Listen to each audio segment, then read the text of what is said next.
You are looking at Julian's pronunciation guide, where we look at how to pronounce better some of the most mispronounced words in the world, like this other curious word. But how do you say what you're looking for today?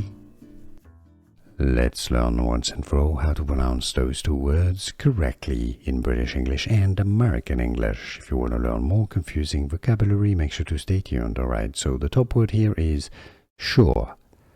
When you are sure about something, okay, you know it is true, sure, all right? Yes, it's the spelling is with an S, but yes, it's pronounced like SH, sure.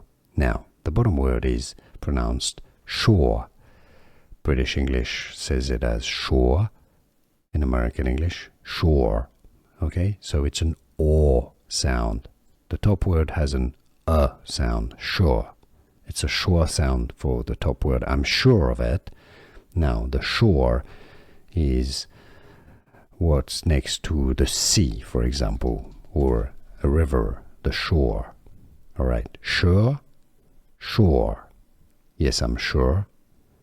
Or the shore of the river, shore. Sure, shore. Can you hear the difference? Was this any useful? Can you pronounce those correctly? Let me know in the comments down below. Here are more videos on how to pronounce more confusing words and names too many mispronounced. Like this video if you found it useful. I appreciate your support. I'll see you soon and thanks for watching.